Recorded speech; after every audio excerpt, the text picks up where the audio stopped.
Boa noite, meus irmãos. Boa noite, minhas irmãs. Aqueles que nos acompanham nas redes sociais, boa noite. Estamos estudando e expondo o Salmo 119, esse desafio de pregar todo o Salmo 119, domingo após domingo, e o tema é implacável, né? Salmo 119, implacável. Valendo-me de uma expressão do filósofo alemão Friedrich Nietzsche, com o seu martelo, o salmista também vai com o seu martelo, quebrando todos os falsos paradigmas, estabelecendo que o único paradigma que deve nortear a igreja e os fiéis é a palavra de Deus. Diante de um mundo com tantas afirmações e com tantas verdades, a única verdade que prevalece, à luz da sabedoria dos salmos, é a verdade bendita da palavra de Deus. É ela que deve guiar os nossos caminhos. Ela que deve guiar os nossos passos. Já cantamos isso, Salmo 119, versículo 105. E é isso que temos aprendido. E pela manhã, já no final da mensagem, o pastor nos ensinava o que é sabedoria na visão judaica cristã. O que é sabedoria? Não é como a visão nossa, como ocidentais, que é conhecimento. Sabedoria é, usando um termo de Jonathan Edwards, as afeições direcionadas a Deus e as ações. Então, sabedoria é aquilo que direciona o meu coração e é aquilo que eu faço.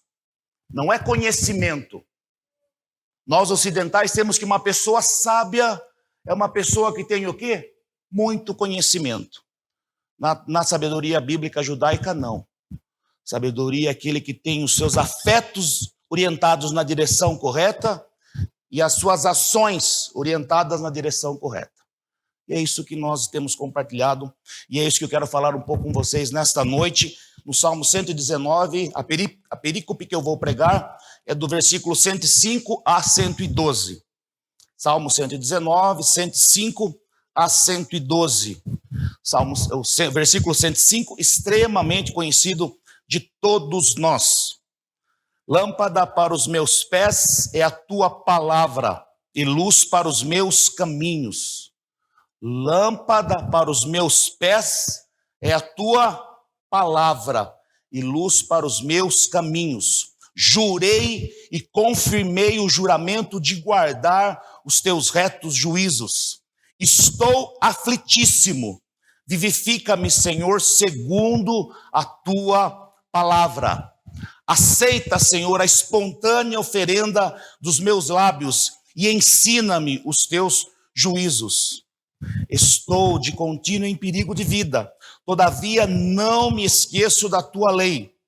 Armam ciladas contra mim os ímpios, contudo, não me desvio dos teus preceitos.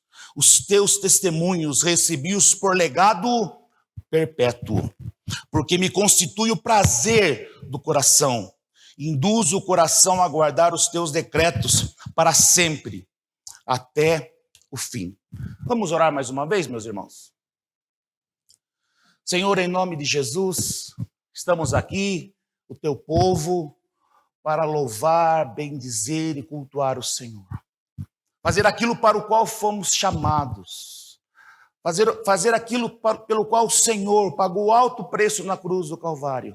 Para que nós, como povo da aliança, pudéssemos ser testemunhas vivas do Senhor em todos os lugares em que nos encontramos.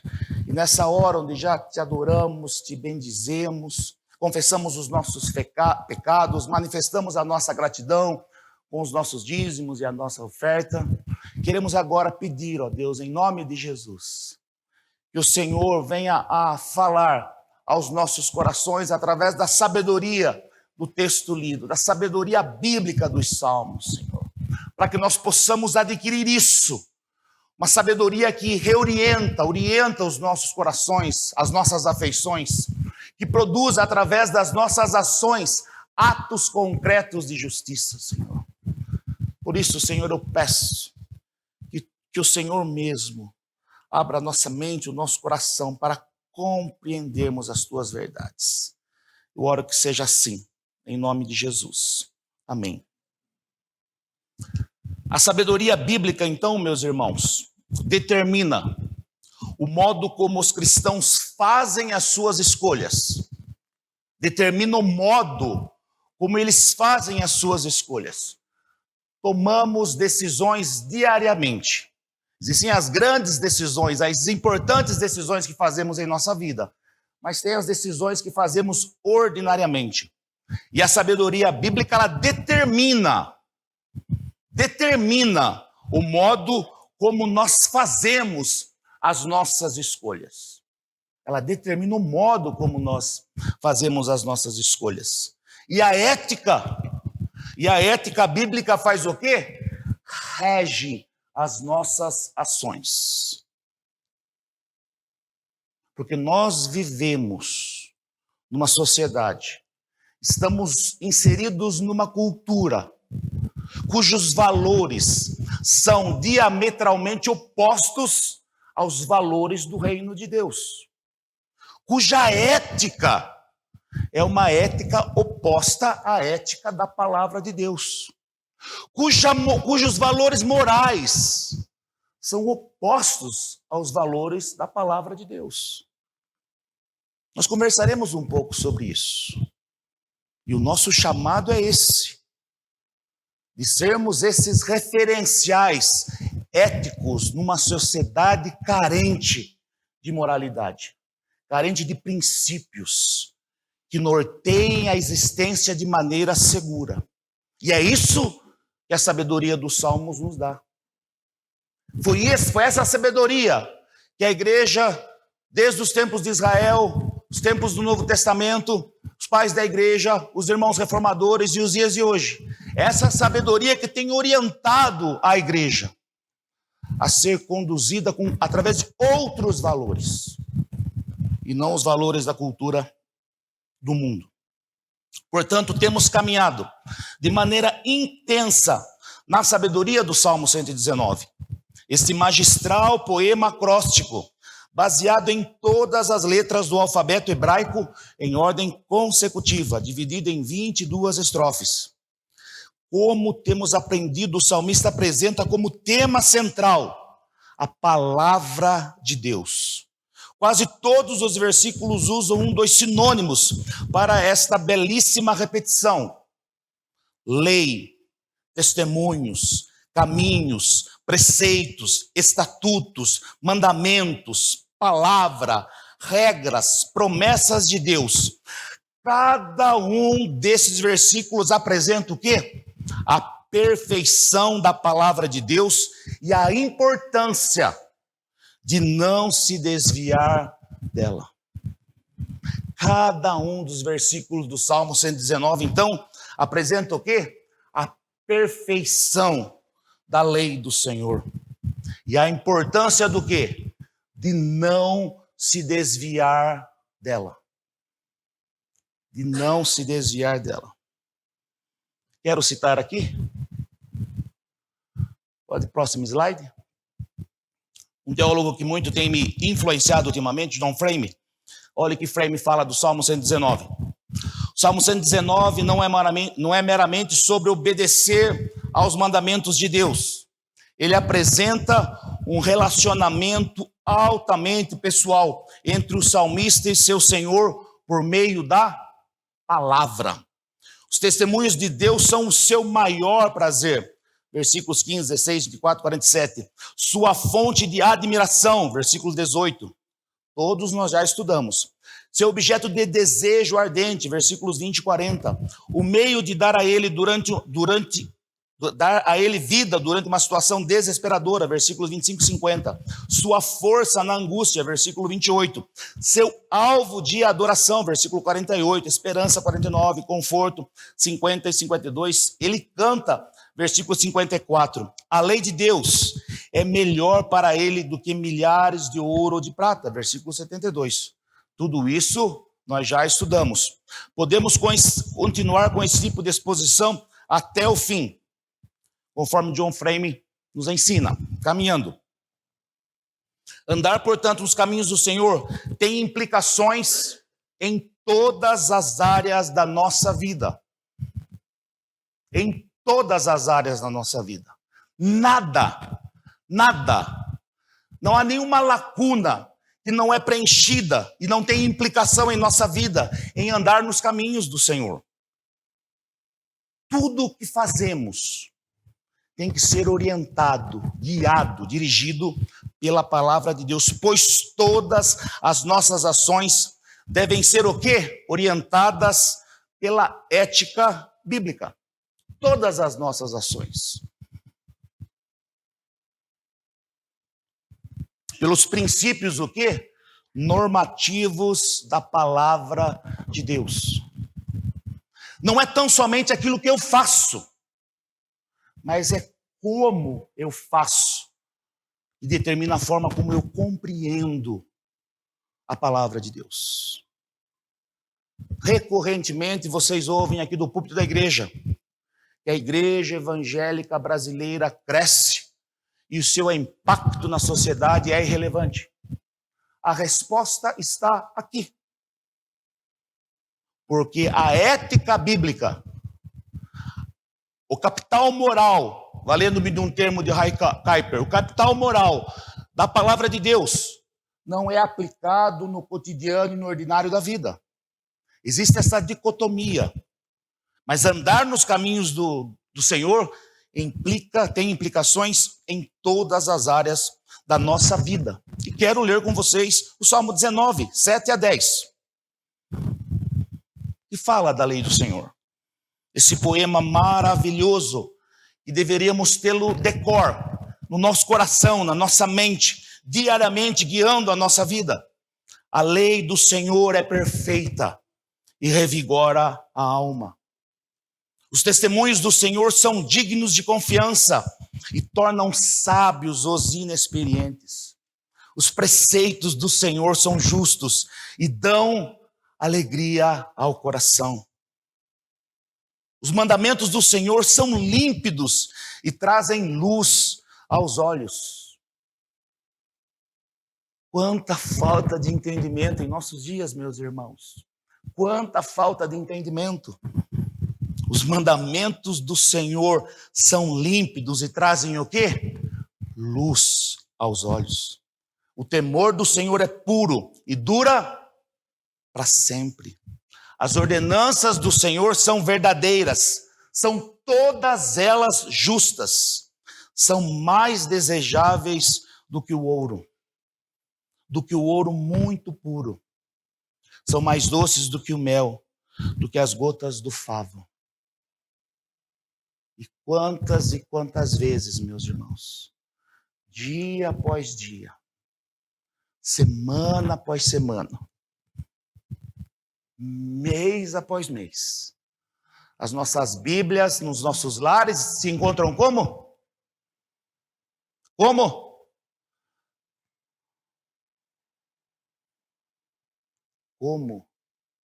Como as nossas Bíblias fechadas em nossas casas, nós podemos orar, cantar, que a lei do Senhor é perfeita e refrigera a alma.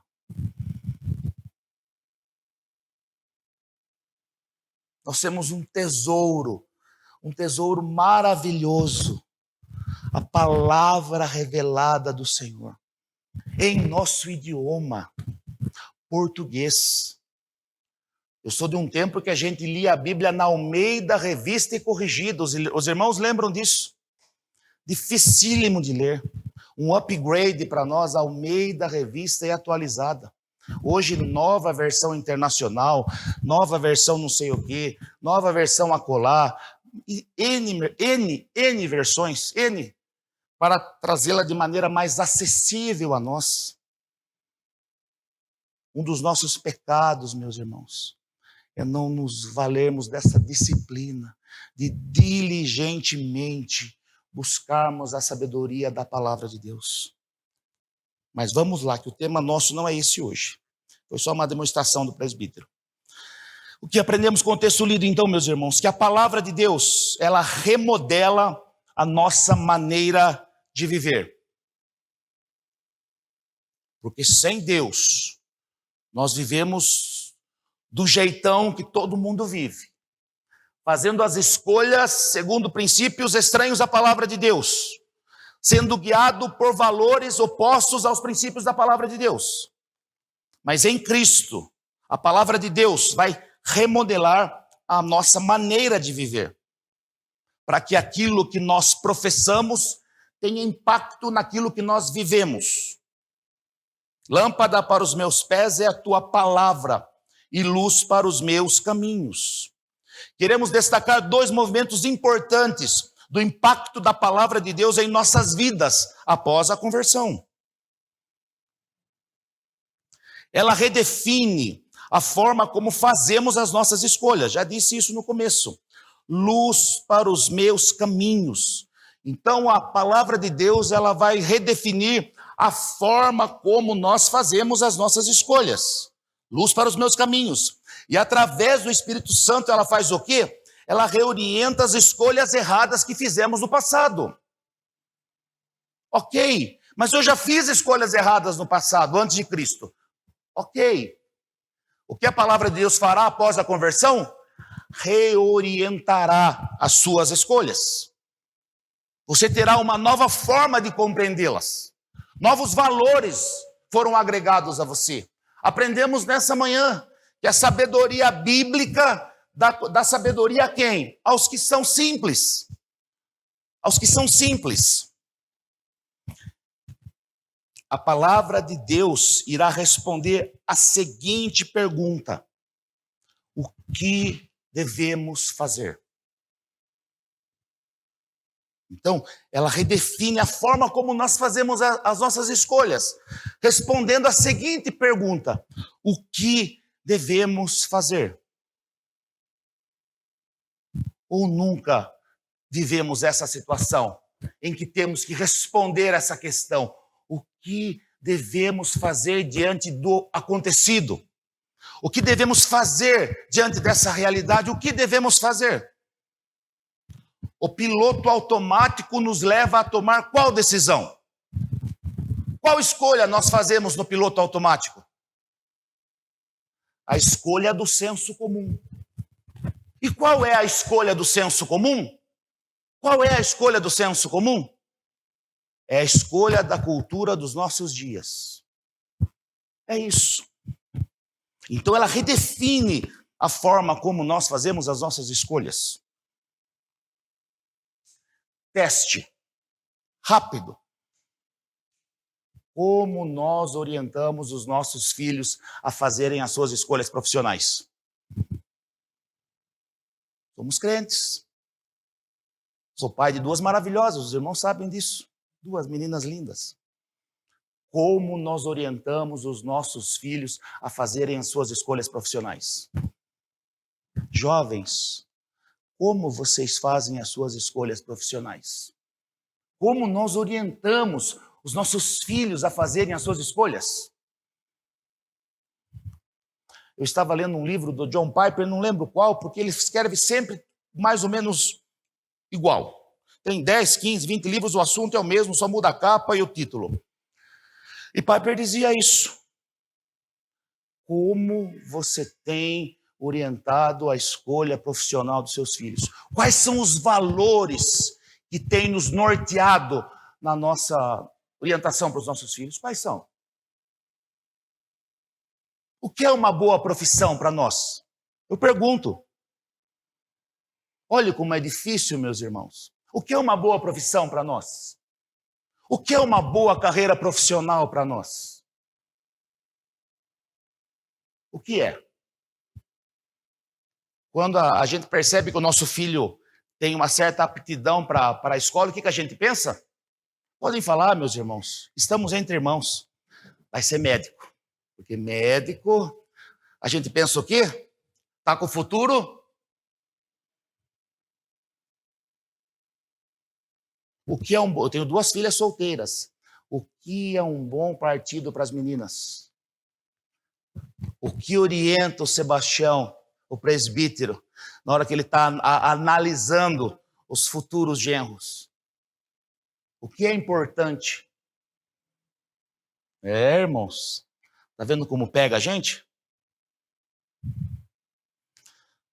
Nossos valores orientam a nossa vida.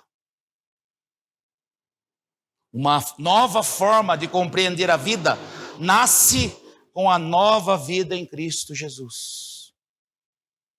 Nossos valores orientam as nossas vidas, as nossas afeições. O pastor nos ensinou hoje de manhã. Desejos e vontades. Uma nova forma de ver a vida, com a nova vida em Cristo Jesus. Porque olha o que o Senhor Jesus mesmo diz: eu sou a luz do mundo. Quem me segue não andará nas trevas. Pelo contrário, terá a luz da vida. Eu sou a luz do mundo. Quem me segue não andará nas trevas. Pelo contrário, terá a luz da vida. Antes de Cristo, as nossas escolhas eram orientadas pelo senso comum da cultura. A nova vida em Cristo. O que tem guiado, quais valores têm guiado as nossas escolhas? O que é bom, o que é certo, o que é digno. Segundo, ela não só redefine a forma como fazemos as nossas escolhas, mas também ela redefine o modo como fazemos as coisas. Ela redefine, ela ressignifica o modo como nós fazemos as coisas. Lâmpada para os meus pés é a tua palavra. Tudo o que fazemos, portanto, meus irmãos, ganha um novo significado. Um novo significado. A glória de Deus passa a guiar as nossas ações. A glória de Deus passa a guiar as nossas ações. O irmão era um funcionário comum lá na empresa, tem uma experiência genuína com o Espírito Santo, nasce de novo, encontra uma boa igreja como a nossa, recebe uma boa instrução na classe de novos membros, se batiza, professa a sua fé, e depois disso, o chefe dele liga para o pastor para reclamar do irmão, porque ele está trabalhando demais, ele está trabalhando muito, ele tem que trabalhar menos, porque aquilo que orientava ele mudou de maneira radical. Ele não trabalha mais pelo salário, ele não trabalha tão somente, mas o que o move é glorificar a Deus através da sua atividade profissional. Muda tudo. Há um novo significado daquilo que nós fazemos. Nós éramos aquele... Nós não, nós somos legais, mas aquela pessoa era um vizinho chatíssimo. A experiência com Cristo fez dele o melhor morador do condomínio. Ressignifica como nós fazemos as coisas. Como. Não é o que eu estou fazendo, mas como eu estou fazendo. Como estou fazendo. Guiado pela ética da palavra de Deus. Então a palavra de Deus irá responder a seguinte pergunta: como devemos viver? Como sermos bons maridos, bons pais, bons filhos, bons profissionais, bons vizinhos, bons cidadãos? Como? Como? Se perguntarmos para qualquer brasileiro, do norte a sul, de leste a oeste, nosso país é corrupto. O Brasil tem políticos corruptos. O Brasil tem... Todo mundo tem o mesmo discurso. Agora eu pergunto para nós, enquanto filhos e filhas de Deus, que somos inseridos no pacto da graça, o que nós temos feito de maneira efetiva para que essa realidade seja alterada? Nas esferas de atuação de cada um de nós, o que nós temos feito de maneira efetiva. Então ela redefine o modo como fazemos as coisas. Efésios 4, 22 a 24 vai nos dar base para aquilo que nós estamos falando. Quanto à antiga maneira de viver, vocês foram ensinados o quê? A despir-se do velho homem, que se corrompe por desejos enganosos, a serem renovados no modo de pensar. Renovados no modo de pensar e a revestir-se do novo homem, criado para ser semelhança a Deus em justiça, em santidade, provenientes da verdade. É o que o apóstolo Paulo está dizendo, existe uma nova mentalidade, uma nova forma de ver, de perceber e de viver. Deveria ser marcante em nossa vida essa realidade. Nós não precisamos abrir a boca para dizer que somos discípulos de Jesus Cristo. As pessoas têm que perguntar, por que você faz desse jeito? Porque nós tínhamos um jeito antigo de viver. Todo mundo, sempre falo para vocês isso, meus irmãos, todo mundo está indo para a direita. Nós temos que ter conforto, se a palavra de Deus nos orientar para irmos à esquerda. Temos que ter conforto. Uma palavra de alerta, então, meus irmãos, para nós. Somos responsáveis. Olha a nossa responsabilidade. Somos responsáveis por manifestar com as nossas vidas a ética da palavra de Deus. Temos conversado muito isso, spoiler agora e propaganda. Temos falado isso em nossas aulas da escola dominical. Estamos estudando os 10 mandamentos, sob a lente do Catecismo de Heidelberg. Temos falado sobre isso. Que os 10 mandamentos fornecem a nós, povo da aliança, um capital moral para termos condições de vivermos a vida de maneira ética e bíblica. Então, somos responsáveis por manifestar com as nossas vidas a ética da palavra de Deus. Por quê? O mundo necessita de referências morais. Vivemos numa crise ética e somente a sabedoria bíblica pode conceber um padrão moral. Cada um de nós, eu e você, somos responsáveis por quê, então? Manifestar com as nossas vidas o quê? A ética da palavra de Deus. Existe um jeito bíblico de ser vizinho. Quem vai ensinar os nossos vizinhos a serem bons vizinhos? Quem vai ensinar? Nós. Existe um jeito bíblico de se trabalhar. Quem ensinará no nosso departamento o jeito bíblico de se trabalhar? Nós. Existe um jeito bíblico de educar filhos. Quem ensinará para os nossos amigos o jeito bíblico de se educar filhos? Nós. Existe um jeito bíblico de ser cidadão em época de pré-eleição. Quem dará os referenciais morais para que os nossos amigos possam entender como que é um procedimento ético no momento de eleição? Quem dará esses referenciais? Nós. Nós. Se vivemos num tempo de crise, vivemos num tempo de omissão da igreja. Somos nós, irmãos. Eu e você temos uma responsabilidade como cidadãos de Deus na cidade dos homens. Então, uma palavra de alerta, somos responsáveis. Responsáveis. Segundo ponto, que este texto que lemos nos ensina. E a consequência, né? O sofrimento é uma consequência genuína de nossa fidelidade a Deus e aos seus mandamentos. Viver a ética do reino de Deus, viver a moralidade da palavra de Deus, viver segundo os princípios bíblicos tem consequências.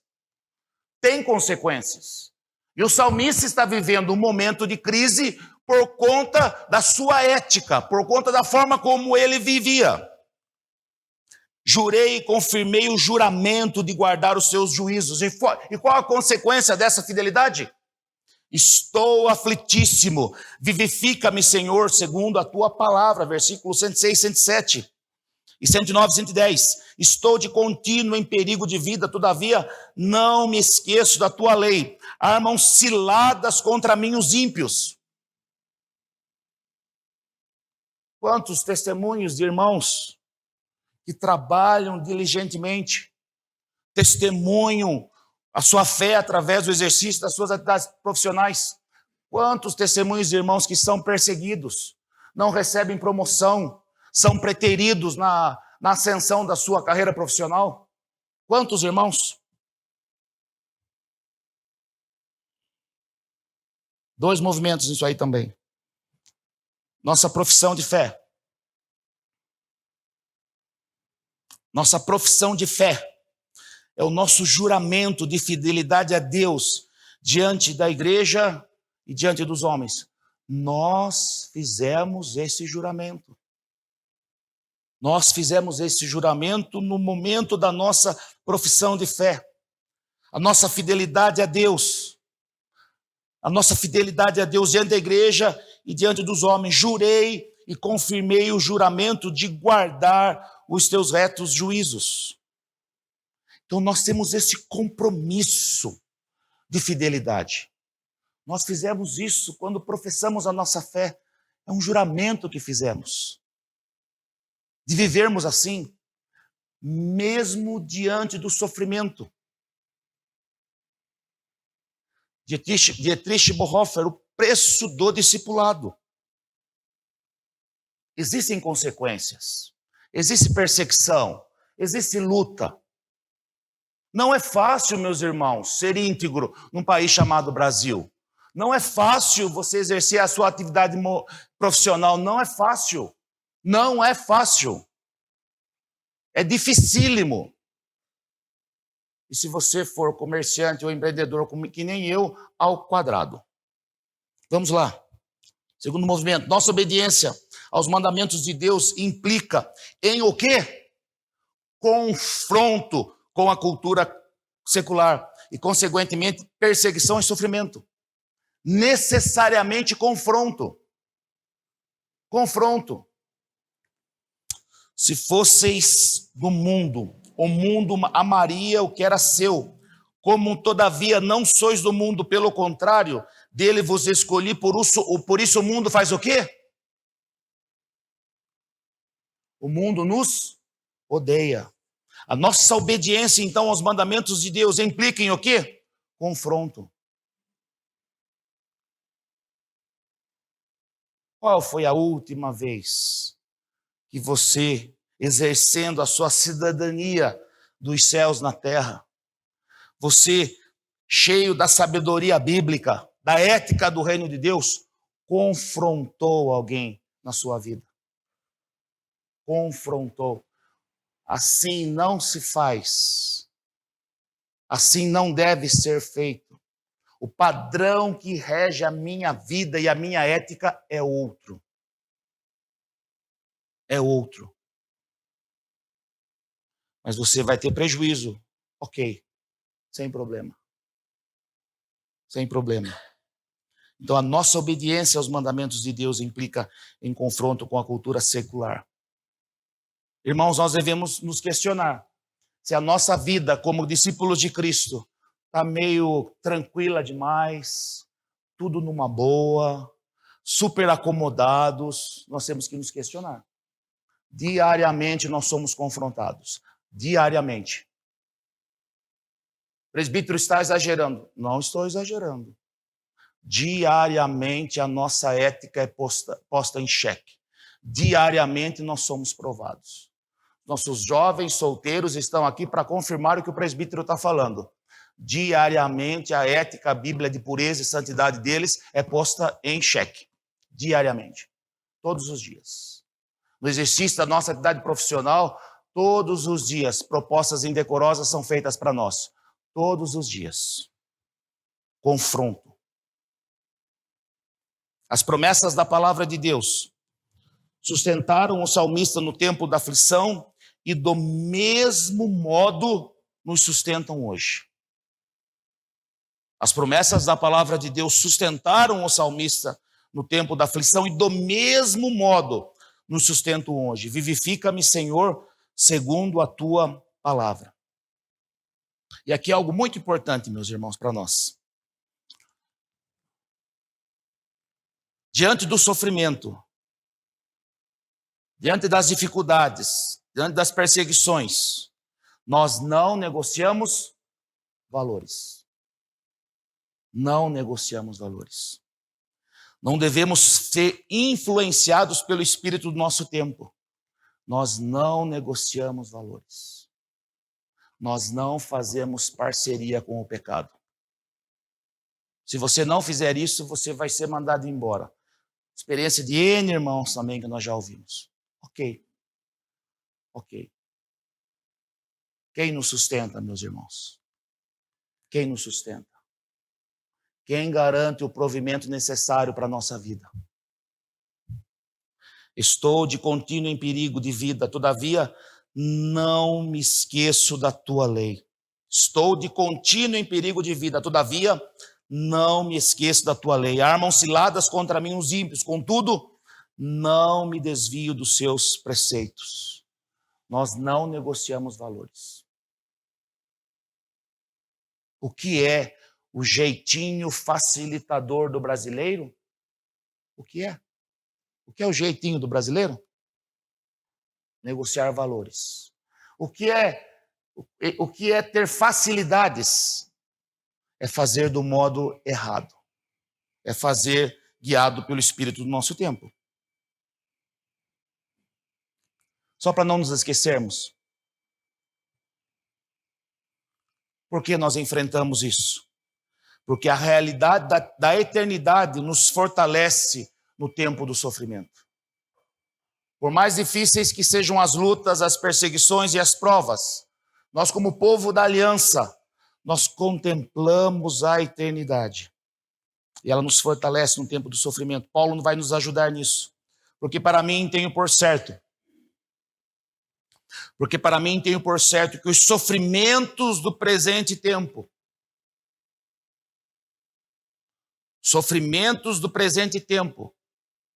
consequência de uma vida que paga o preço do discipulado, que vive os princípios benditos da palavra de Deus, que não se amolda à cultura do presente século, não podem ser comparados com o quê?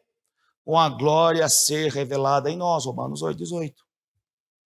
Essa perspectiva da eternidade afetando a realidade do aqui e agora. Porque a nossa leve, momentânea tribulação produz para nós eterno peso de glória, acima de toda a comparação.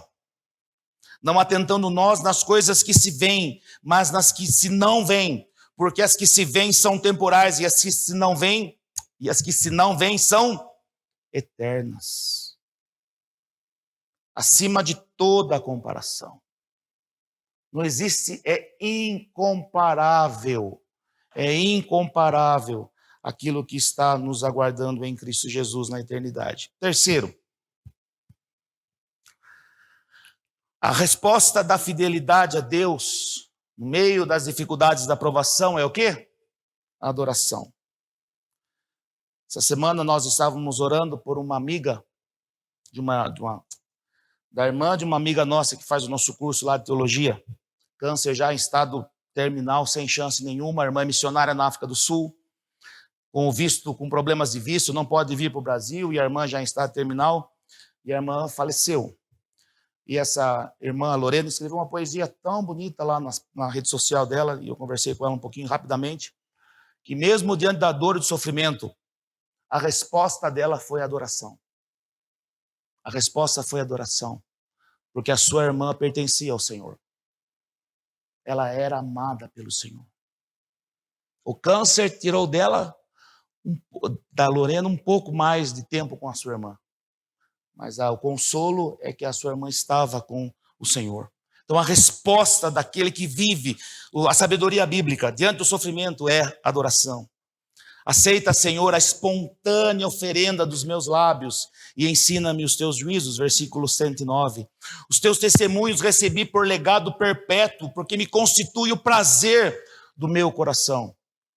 Induz o coração a guardar os seus decretos para sempre, até o fim, versículos 111 e 112.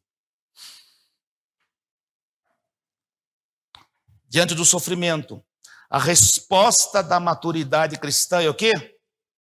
É a adoração e não a murmuração. É fácil? Não. Mas a resposta do salmista diante do sofrimento, qual foi? A adoração.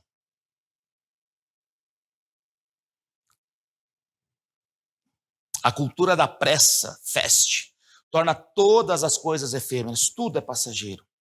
Isso é o oposto à perenidade da palavra de Deus. Passarão o céu e a terra, porém as minhas palavras não passarão.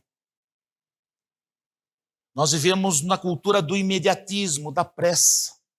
Queremos que tudo se resolva de maneira imediata e somos incapazes de entender que as coisas acontecem e se dão em processo. A palavra de Deus nos ensina isso. A sabedoria bíblica, portanto, caminha na direção oposta. A sabedoria bíblica caminha na direção oposta ao senso comum. E qual é o senso comum dos nossos dias? O utilitarismo.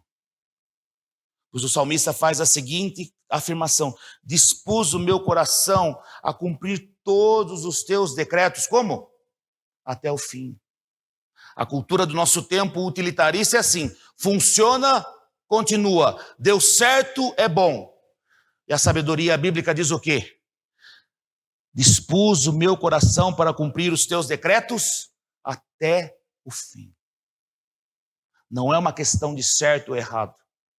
Não é uma questão de ganhar e perder. É uma questão de fidelidade. Fidelidade. É uma questão de confiança. É uma questão de perseverança. Eu sei que o meu Redentor vive. Para a gente já caminhando um fim, para a gente refletir e orar, meus irmãos. Ou refletir e praticar. Tudo isso que nós falamos é a construção de uma cosmovisão bíblica. As lentes que nós temos através da sabedoria bíblica para olharmos a vida, para vivermos a vida. É essa cosmovisão bíblica que tem orientado a sua vida, as suas escolhas, o modo como você faz as coisas. Amanhã, 6h30, 7h, tomamos aquele cafezinho da manhã e vamos encarar a vida. É a cosmovisão bíblica, é a sabedoria bíblica, são a palavra de Deus, os decretos de Deus, as ordenanças de Deus, é a palavra de Deus que estará guiando e orientando a nossa vida. É ela que tem orientado a sua vida.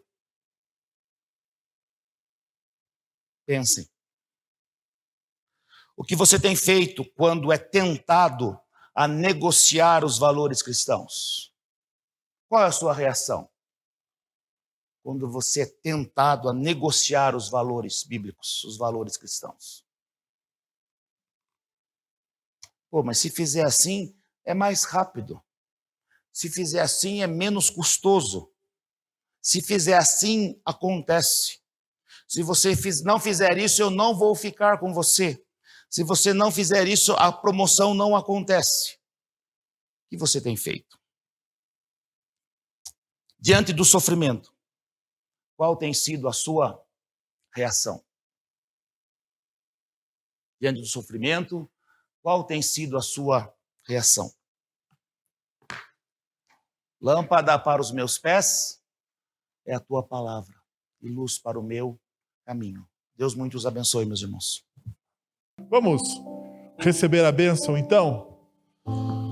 Pai, nós queremos te agradecer por tudo aquilo que o Senhor fez no nosso meio nessa noite, pela tua palavra, pela ministração, pela ação do teu Santo Espírito, Senhor. Que essa palavra possa ecoar e trazer ressonância, Senhor, durante a semana, transformando, moldando, orientando e reorientando as nossas decisões, Pai. Nós te pedimos, Senhor, a ajuda do teu Santo Espírito, porque a tua palavra diz que ele seria aquele que nos ensinaria todas as coisas. Nos ensina, Senhor, através do teu Santo Espírito. Agora, irmãos, que a graça de nosso Deus esteja sobre vocês, que o amor de Cristo Jesus transborde, que a ação, o poder, o consolo e a companhia do Santo Espírito de Deus fique com vocês agora e pelos séculos dos séculos. Amém. Deus abençoe. Uma excelente semana no poder e na graça de Cristo Jesus.